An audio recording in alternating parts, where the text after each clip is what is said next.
Pinoy boxer Mark Magsayo naibulsa na ang ikalawang sunod na panalo sa undercard ng bakbakang Gervonta Davis versus Frank Martin.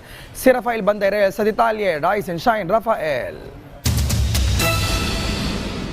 Wagi ang Pinoy boxer na si Mark Magnifico Magsayo kontra kay Eduardo Ramirez ng Mexico sa kanilang laban nitong linggo ng umaga sa MGM Grand Arena sa Las Vegas, Nevada.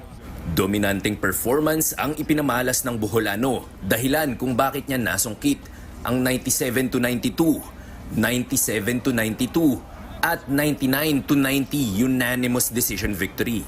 Sa ikatlong round, pinatumba ni Magsayo ang Mexican southpaw nang kumonekta ang kanyang kanang kamay. At mula sa puntong iyon, hindi na nakaporma si Ramirez. It's a great fight. Jordo is a good fighter, great fighter. I know it. I know it since when I see his fight. So it's a great night tonight. Thank you for all the fans.